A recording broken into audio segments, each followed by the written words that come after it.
mga guys? So, February 14 ngayon. So, regalan natin yung jowa ko. So, yan, malis kami kanina. So, tingnan natin kung ano yung pwedeng maparigalo. So, let's go. Hindi tayo. So yan mga ka-DIY, pumunta na tayo sa Dunkin Donut para kumuha ng regalo para sa aking jowa.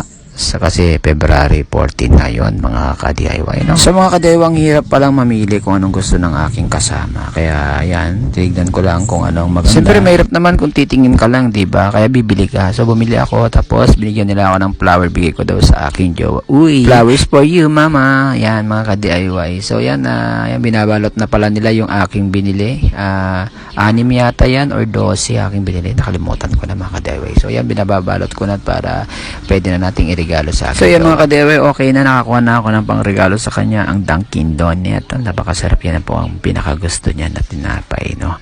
Napakasarap po yan. At may wire po tayo dyan, no? Galing po kasi tayo ng hardware, bumili tayo ng wire para sa ating DIY solar. Yan, dumaan pala ako sa kaibigan ko para makabili ng isa pang regalo para sa kanya mga ka-DIY. Yan, surprise yan. Yan, nagtingin din ako ng iririgalo ko sa kanya. Yan, pwede na ba yan? Oh, nakapakaliit naman na baby bear yan. Yan.